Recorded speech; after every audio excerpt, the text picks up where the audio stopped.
नमस्कार, दिल्ली न्यूज में आपका बहुत बहुत स्वागत है। चलिए देखते हैं आज की 25 फटाफट काम की और महत्वपूर्ण बड़ी खबरों को। पर इससे पहले वीडियो को लाइक करना बिल्कुल ना भूलें।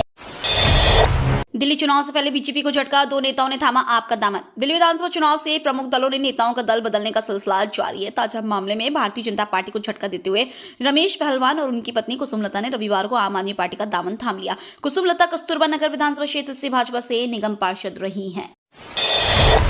आज दिल्ली में महिला अदालत लगाएगी आम आदमी पार्टी, अखिलेश यादव भी होंगे शामिल। दिल्ली विधानसभा चुनाव 2025 से पहले आम आदमी पार्टी ने अपनी पूरी ताकत झोंक दी है। अब पार्टी ने दिल्ली में महिला अदालत लगाने का फैसला लिया है। दिल्ली में बिगड़ती कानून व्यवस्था को लेकर आप आज महिला अदालत लगाएगी। इसमें अरविंद केजरीवाल के साथ साथ यूपी के पूर्व सीएम अखिलेश यादव भी शामिल होंगे। दिल्ली में बढ़ा प्रदूषण का स्तर, अगले 3 दिनों तक सुधार के आसार नहीं। एनसीआर में रविवार को स्मॉग व हवा की गति बेहद कम होने के कारण प्रदूषण का स्तर बढ़ गया। इस वजह दिल्ली सहित एनसीआर में ज्यादातर प्रमुख शहरों में हवा की गुणवत्ता खराब श्रेणी में रही। शाम होते होते दिल्ली में एयर इंडेक्स 300 के पार भी खराब श्रेणी में पहुंच गया। केंद्रीय प्रदूषण नियंत्रण बोर्ड के अनुसार मौसमी परिस्थितियों के कारण दिल्ली में सोमवार से बुधवार तक 3 दिन हवा की गुणवत्ता बेहद खराब श्रेणी में रह सकती है। दिल्ली में रोहिंग्यों को बसाने पर तू मैं आप और बीजेपी एक दूसरे पर लगा रही आरोप। दिल्ली में अगले साल होने वाले विधानसभा चुनाव से पहले आम आदमी पार्टी और बीजेपी के बीच आरोप प्रत्यारोप का दौर जारी है। दोनों पार्टियां दिल्ली में अवैध रूप से रह रहे रोहिंग्या और बांग्लादेशी लोगों के मुद्दे पर एक दूसरे पर निशाना साध रहे हैं। दिल्ली के मुख्यमंत्री आतिशी ने रविवार को केंद्रीय गृह मंत्री अमित शाह को चिट्ठी लिखी, जिसमें उन्होंने दिल्ली में रोहिंग्यों को बसाने का मुद्दा उठाया। सीएम आतिशी ने कहा कि केंद्र सरकार ने बिना किसी जानकारी के दिल्ली में बड़ी संख्या में अवैध रोहिंग्या शरणार्थियों को बसाया। दिल्ली सरकार और जनता को इस मामले से पूरी तरह अनजान रखा गया। दिल्ली में एमसीडी ने फैक्ट्री लाइसेंस नीति में किया बदलाव। दिल्ली में फैक्ट्री लाइसेंस नीति को एमसीडी प्रशासन ने तर्कसंगत बना दिया है। इस सुधार से कारोबारियों को बड़ा लाभ होने की बात कही जा रही है। एमसीडी के इस पहल से यदि दिल्ली में किसी एक ही इमारत के 4 तलों पर एक ही व्यवसाय और कारोबार के उत्पाद के अलग अलग यूनिट को लगाया जाता है, तब उसके लिए एक ही फैक्ट्री लाइसेंस लेना होगा। यानी एक ही फैक्ट्री लाइसेंस से किसी इमारत के 4 फ्लोर पर एक ही कारोबार की कई यूनिट लगाई जा सकेगी। दिल्ली विधानसभा चुनाव के लिए आपने जारी किए 38 उम्मीदवारों के नाम। दिल्ली में जल्द ही विधानसभा चुनाव होने वाला है। चुनाव की तारीख होगा ऐलान भी जल्द होने वाला है। चुनावी तैयारी के बीच आम आदमी पार्टी ने रविवार को उम्मीदवारों की फाइनल सूची जारी कर दी। इस लिस्ट में 38 नाम हैं, जिसमें पूर्व मुख्यमंत्री केजरीवाल सहित सीएम अतिथि का भी नाम शामिल है।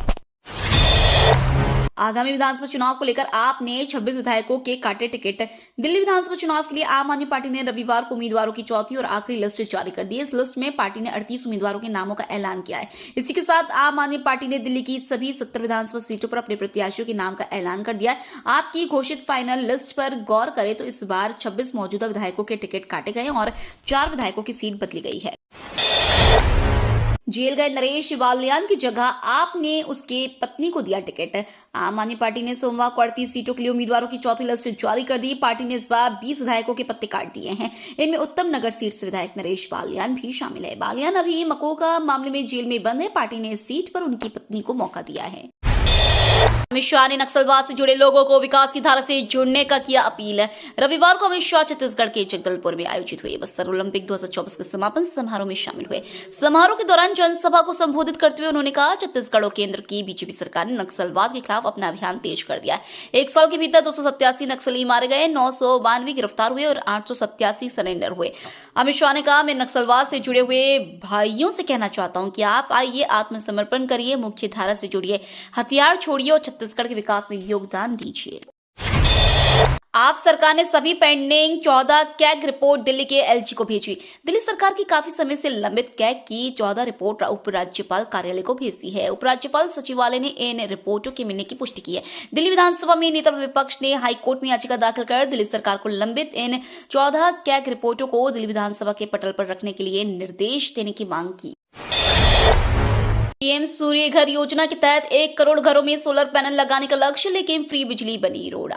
देश में मुफ्त बिजली की राजनीति लगातार परवान चढ़ रही है। यह राजनीति केंद्र सरकार की महत्वाकांक्षी पीएम सूर्य घर मुफ्त बिजली योजना की राह में अड़चन खड़ी करने लगी है, क्योंकि लोगों के मन में यह भावना घर कर ही रही है कि जब उन्हें 100-200 यूनिट मुफ्त ही मिलने वाली है, तब वह अपनी छत पर सौर ऊर्जा प्लांट लगाने की सहमत क्यों करे। गरीब के नाम पर उठा रहे राशन तो हो जाएं सावधान। राष्ट्रीय खाद्य सुरक्षा योजना में सक्षम व्यक्तियों को स्वेच्छा से नाम हटवाने के लिए खाद्य एवं नागरिक आपूर्ति विभाग ने गिव अप अभियान चलाया है। इसके तहत सक्षम या अपात्र लोगों को नाम हटवाने की अंतिम तारीख 31 जनवरी 2025 है।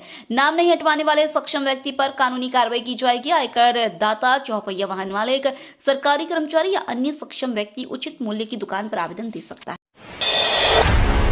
दिल्ली विधानसभा चुनाव का बिगुल बजने से पहले बॉर्डर को लेकर अलर्ट हुई दिल्ली पुलिस। दिल्ली विधानसभा चुनाव में हालांकि अभी कुछ वक्त है और इसकी आधिकारिक घोषणा भी अभी नहीं हुई है, लेकिन दिल्ली पुलिस अभी से ही इसकी सुरक्षा को लेकर inter state border coordination meeting की शुरुआत कर दी है। हौज खास स्थित साउदर्न रेंज के ज्वाइंट पुलिस कमिश्नर ऑफिस में inter state border coordination meeting का आयोजन हुआ, जिसमें दिल्ली पुलिस के अलावा उत्तर प्रदेश और हरियाणा पुलिस के ऑफिसर भी शामिल हुए।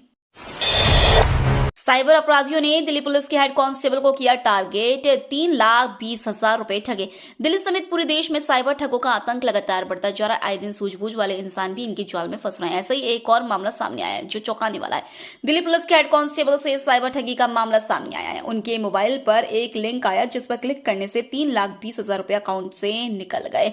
नॉर्थ जिले की साइबर थाने की पुलिस केस दर्ज कर छानबीन में जुटी है। ताज्जुब की बात यह है कि दिल्ली पुलिस खुद साइबर ठगों के खिलाफ अभियान चलाती है। एक हफ्ते में तीसरी बार स्कूलों में बम की धमकी, दिल्ली वाले हुए परेशान। दिल्ली के स्कूलों को ईमेल कर बम से उड़ाने की धमकी का मामला थमने का नाम नहीं ले रहे हैं। एक हफ्ते के अंदर तीसरी बार आरके पुरम स्थित दिल्ली पब्लिक स्कूल समेत 6 स्कूलों को ईमेल के जरिए बम ब्लास्ट की धमकी मिली। हालांकि जांच में कहीं भी कुछ संदिग्ध नहीं मिला। वहीं शुक्रवार को स्कूल में बम ब्लास्ट की धमकी के मामले में पुलिस ने एक नाबालिग को पकड़ा, जिससे पूछताछ करने के बाद पुलिस ने उसे छोड़ दिया, जिससे दिल्ली वाले काफी परेशान हो गए हैं। मुंबई पुलिस ने दाऊद इब्राहिम के करीबी पर कसा शिकंजा। मुंबई पुलिस ने ड्रग कॉर्पोरेशन मामले में गैंगस्टर दाऊद इब्राहिम के सहयोगी दानिश मर्चेंट उर्फ दानिश चिकना को गिरफ्तार किया है। मर्चेंट के सहयोगी कादर गुलाम शेख की भी गिरफ्तारी हुई है। दानिश मर्चेंट की डोंगरी में एक अवैध ड्रग यूनिट है जो दाऊद इब्राहिम से जुड़ी हुई है। पिछले महीने 2 व्यक्तियों की गिरफ्तारी हुई थी। इसके बाद से मर्चेंट की तलाश की जा रही थी। दिल्ली में चौथी बार सरकार बनाने जा रहे हैं केजरीवाल ने द दिल्ली मॉडल पुस्तक का किया विमोचन। दिल्ली के पूर्व मुख्यमंत्री अरविंद केजरीवाल ने आप नेता जसवीर शाह की पुस्तक द दिल्ली मॉडल का विमोचन किया। इस मौके पर मुख्यमंत्री अरविंद केजरीवाल, पूर्व उप मुख्यमंत्री मनीष सिसोदिया, पूर्व स्वास्थ्य मंत्री सत्येंद्र जैन मौजूद रहे। बता दें, यह पुस्तक दिल्ली सरकार के केजरीवाल मॉडल और पार्टी की राजनीतिक यात्रा पर लिखी गई है। प्रवेश वर्मा ने विधानसभा चुनाव से केजरीवाल को बड़े अंतर से हराने का ठोका दावा। दिल्ली के पूर्व मुख्यमंत्री साहिब सिंह वर्मा की बेटी और वेस्ट दिल्ली से बीजेपी के पूर्व सांसद प्रवेश वर्मा नई दिल्ली से अरविंद केजरीवाल के खिलाफ विधानसभा चुनाव लड़ सकते हैं। प्रवेश वर्मा ने खुद मीडिया से बातचीत में कहा है कि बीजेपी आलाकमान ने उन्हें नई दिल्ली से विधानसभा चुनाव लड़ने का बोला है। साथ ही उन्होंने नई दिल्ली सीट से चुनाव लड़ रहे केजरीवाल को कड़ी शिकस्त देने की बात भी कही है। यमुना एक्सप्रेसवे पर घटी वाहनों की रफ्तार, अब 2 माह तक धीरे चलेंगे ट्रक और कार। यमुना एक्सप्रेसवे पर घने कोहरे के चलते वाहनों की गति सीमा में फेरबदल किया गया है। रविवार से एक्सप्रेसवे संशोधित स्पीड लिमिट लागू कर दी गई है। इसका उल्लंघन करने पर चालान की कार्रवाई की जाएगी। यमुना विकास प्राधिकरण ने भी इसे लेकर पत्र जारी कर दिया है। सर्दियों में कोहरे के कारण सड़कों पर विजिबिलिटी कम हो जाती है, जिससे वाहन चालकों के लिए वाहन चलाना मुश्किल हो जाता है। दिल्ली के गौशाला और डेयरी फार्मों को डीपीसीसी का नोटिस, 15 दिन की मोहलत। दिल्ली प्रदूषण नियंत्रण समिति ने शहर में गौशालाओं और डेयरी फार्मों को 15 दिनों के भीतर प्रदूषण नियंत्रण सहमति प्राप्त करने का निर्देश दिया है। निर्देश नहीं मानने पर सख्त कार्रवाई की चेतावनी दी गई है। इसके लिए दिल्ली प्रदूषण बोर्ड पोर्टल के माध्यम से तुरंत ऑनलाइन आवेदन करने की सलाह दी गई है। यातायात व्यवस्था पर कोहरे की मार, ट्रेन हो रही लेट लतीफी का शिकार। कोहरा एक बार फिर यात्रियों के लिए परेशानी लेकर आया। इसका असर यातायात व्यवस्था पर भारी पड़ रहा है। उत्तर भारत के मैदानी इलाकों में पड़ने वाले इस कोहरे ने ट्रेनों की रफ्तार को थाम दिया है। वहीं राष्ट्रीय सड़क मार्ग पर भी वाहनों की चाल को थामा है। इस वजह से मुसाफिरों की परेशानी बढ़ गई है। वहीं सुबह के वक्त एयरपोर्ट से भी विमानों की आवाजाही में विशेष सावधानी बरती जा रही है। दृश्यता घटने की वजह से विमानों पर भी इसका असर देखने को मिल रहा है। सीए विरोधी प्रोटेस्ट की एनिवर्सरी पर जामिया ने बंद की कक्षाएं। जामिया मिलिया इस्लामिया विश्वविद्यालय ने रविवार को अपनी कक्षाएं बंद रखी। यही नहीं, विश्वविद्यालय ने अपनी लाइब्रेरी और कैंटीन भी बंद रखी। बता दें कि एक छात्र संगठन ने 2019 के सीए विरोधी प्रदर्शनों और परिसर में कथित पुलिस बर्बरता की सालगिरह पर एक स्मरण कार्यक्रम मनाने की योजना बनाई थी। 10 दिनों में इंडियन सिनेमा इतिहास की तीसरी सबसे बड़ी फिल्म बन गई पुष्पा 2।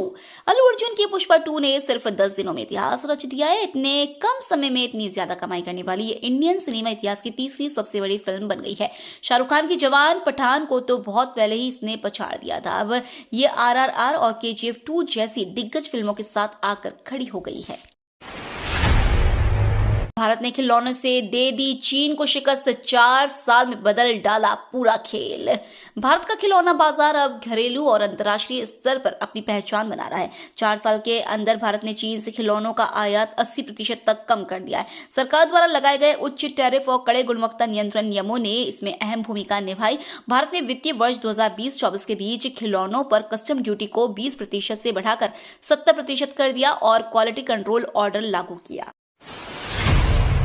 3 दिवसीय दौरे पर भारत आए श्रीलंकाई राष्ट्रपति दिसानायके आज पीएम मोदी से करेंगे मुलाकात।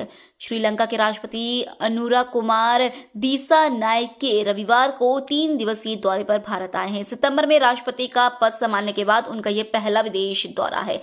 दिसानायके आज प्रधानमंत्री नरेंद्र मोदी के साथ बैठक करेंगे, जिसमें व्यापार, निवेश, ऊर्जा और समुद्री सुरक्षा जैसे मुद्दों पर चर्चा होने की उम्मीद है। ये तो थी आज की बड़ी खबरें। रोजाना ऐसी ही सबसे पहले अपडेट पाने के लिए चैनल को सब्सक्राइब करना बिल्कुल ना भूलें। धन्यवाद।